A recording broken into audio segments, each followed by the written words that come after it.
السلام علیکم، میرا نام ہے ذیشان عثمانی۔ آپ سب کو میری طرف سے نیا سال مبارک۔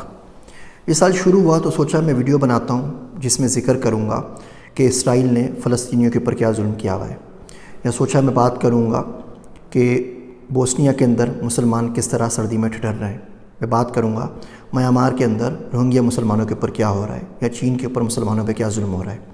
پھر سوچا کہ کیوں نہ میں حکمرانوں کی بات کروں کہ انہوں نے عوام کی زندگی کس طرح جیرن کی ہوئی ہے، کیوں نہ میں اپنے ملک کی بات کروں کہ سسٹمز نے، کرپشنز نے کس طریقے سے بیڑا غرق کر دیا ہے، تعلیمی اداروں کی بات کروں کہ بچوں کو نہیں پڑھا رہے، کمپنیز کی بات کروں کہ لوگوں کا کس طرح استحصال کر رہے ہیں، اور یہ ایک لسٹ چلتی ہی چلی گئی۔ پھر میں نے سوچا کیوں نہ میں اپنے آپ کے اوپر بات کر لوں۔ اگر میں کسی قابل ہوتا، اگر میں نے کچھ کر لیا ہوتا تو دن دیکھنا ہی کیوں پڑتا۔ ہم لوگ جو باہر رہتے ہیں نا ملک سے، ایکسپرٹس، ان کا بڑا پرابلم ہوتا ہے۔ ہم لوگ نظریات کسی سے ادھار لے لیتے ہیں، کچھ چیزیں کہیں سے سیکھ لیتے ہیں، 2-4 چیزیں کہیں سے پڑھ لیتے ہیں، اور وطن کی محبت وغیرہ کوئی نہیں ہوتی بھائی، یہ سب بکواس ہے۔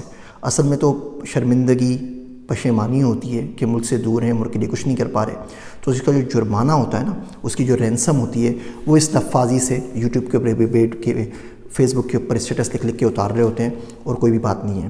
جو علم بڑے لوگوں میں ہوتا ہے، اسے علم لدنی کہتے ہیں، جو ایسے لوگوں کے پاس ہوتا ہے جو نفس شناس ہوتے ہیں، جن کو ملک کے بارے میں چیزوں کا پتہ ہوتا ہے، وہ کچھ اور ہوتا ہے۔ آج کل صرف کاپی پیسٹ رہ گیا ہے، کوئی روبن شرما کو پڑھتا ہے، کوئی ستگرو کو پڑھتا ہے، کوئی دیپک چوپڑا کو پڑھتا ہے، کوئی عارف انیس کو پڑھتا ہے، کوئی کیسر عباس کو پڑھتا ہے، کوئی کسی کو پڑھتا ہے، کوئی کسی کو پڑھتا ہے۔ جن کو آپ پڑھتے ہیں ان کے پاس بھی اوریجنل آئیڈیاز نہیں ہیں، وہ بھی کسی اور کو پڑھتے ہیں۔ وہ پیچھے چلے آتے ہیں تو رومی اور غزالی سے کچھ لے کر آتے ہیں، ابن خلدون سے کچھ لے کر آتے ہیں، وہ پیچھے چلے آتے ہیں تو گریک فلاسفرز کو کوٹ کرتے ہیں، سب کے سب ایک دوسرے کو کوٹ کر رہے ہوتے ہیں۔ یہ بڑے لوگ تھے، ابن خلدون تھے، غزالی تھے، رومی تھے، ان کے پاس تو اوریجنل آئیڈیاز تھے، لیکن اس کے بعد کی جتنی نسلیں آئیں وہ اوریجنلٹی سب کے پاس ختم ہو گئی۔ تو سوچا کہ تمام لوگوں کی ہم بات کرتے رہتے ہیں، ادھر سے ادھر کاپی پیسٹ، ادھر سے ادھر کاپی پیسٹ، اور لوگوں کی واہ واہ سمیٹ رہے ہوتے ہیں۔ اتنے سارے فالوورز ہیں، کچھ میری ویڈیوز یوٹیوب فیس بک کے اوپر لاکھوں لوگوں نے دیکھی۔ میں سو نہیں پایا رات بھر کہ اگر ان لوگوں نے قیامت کے دن اللہ کو کہہ دیا کہ اللہ سائیں اس بندے کو فالو کرتے تھے تو میں کدھر جاؤں گا۔ تو میں نے سوچا میں ساری باتیں آپ سے یوٹیوب پہ ہی کر رہا ہوتا ہوں، تو آج اس کا گناہ کا اعتراف بھی آپ کے سامنے یوٹیوب پہ ہی کر لیتا ہوں، تاکہ آپ سب گواہ رہیں کہ جی میں نے آپ سے معافی مانگ لی تھی۔ دیکھیے اگر آپ کو کہیں اور سے فائدہ ہو رہا ہے تو آپ وہاں چلے جائیے۔ جو شخص، میں آپ کو بڑی انٹرسٹنگ بات بتاتا ہوں، یہ جو موٹیویشنل اسپیکرز ہوتے ہیں نا، ان کی ویڈیو کو پوز میوٹ کر دیا کریں، اور میوٹ کر کے تھوڑی دیر دیکھتا رہا کریں۔ اگر آپ کو لگے کہ جوکر ناچ رہا ہے، ہاتھ ہلا رہا ہے، ڈانس کر رہا ہے، مختلف ایکسپریشنز دے رہا ہے، تو سمجھ جائیں کہ اس سے آپ کو کچھ فائدہ ہونے والا نہیں ہے۔ اور اگر آپ کو لگے کہ شاید کوئی سچی بات کر رہا ہے اور دل پہ اثر ہو رہا ہے، پھر آپ اس کی بات سن لیجئے۔ ایک صاحب دل صاحب تھے، انہوں نے بڑی اچھی بات کہی کہ جس شخص کی خاموشی سے کسی کو فائدہ نہ ہو، اس کی گفتار سے بھی کسی کو فائدہ نہیں ہوتا، یعنی کہ اس کی بات کرنے سے، گفتگو کرنے سے، بولنے سے بھی کسی کو فائدہ نہیں ہوتا۔ تو بہرحال آپ سے معافی مانگنا چاہ رہا تھا کہ میں نے یوٹیوب کے اوپر، فیس بک کے اوپر، ٹویٹر کے اوپر آپ لوگوں کا بڑا نقصان کیا، بڑا ٹائم ضائع کیا۔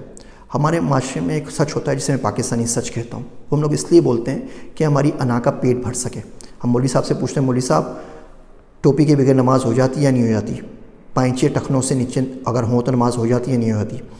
ہم نے تو پہلے سے ٹوپی پہنی ہوئی ہے، ہمارے پائنچے تو آلریڈی پنڈلیوں تک موجود ہیں۔ ہم بھرے مجمع میں سوال صرف اس لیے پوچھتے ہیں کہ مولوی صاحب جواب دیں، اور اس مجمع میں کوئی نہ کوئی ایسا شخص ہوتا ہے جس کو ہم نے تاڑ لیا ہوتا ہے، جو بیچارہ جینز میں، شارٹس میں آیا ہوا ہوتا ہے، وہ سب کے سامنے ذلیل ہو سکے۔ تو یہ سچ بول کے ہر بندہ سچ ہی تو بول رہا ہے، سیاستدان بھی سچ بول رہے ہیں، کارپوریٹس بھی سچ بول رہے ہیں، لوگ بھی سچ بول رہے ہیں، یوٹیوبرز بھی سچ بول رہے ہیں، موٹیویشنل اسپیکرز بھی سچ بول رہے ہیں، اور سچ بول کے ہم نے اتنا گھٹن کا ماحول کر دیا ہے کہ جس میں معصوم لوگوں کا دم گھٹ جاتا ہے۔ تو بہرحال میری ہدایت کے لیے آپ بھی دعا کیجیے گا۔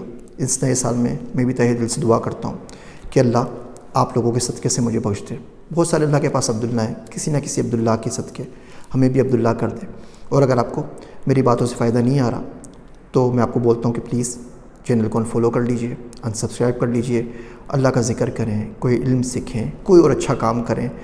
کوئی طریقہ نہیں ہے کہ جوانی کے اندر بچوں کے پاس اتنا ٹائم ہو کہ کسی ویڈیو کو لاکھ ویوز مل جائیں، ملین ویوز مل جائیں۔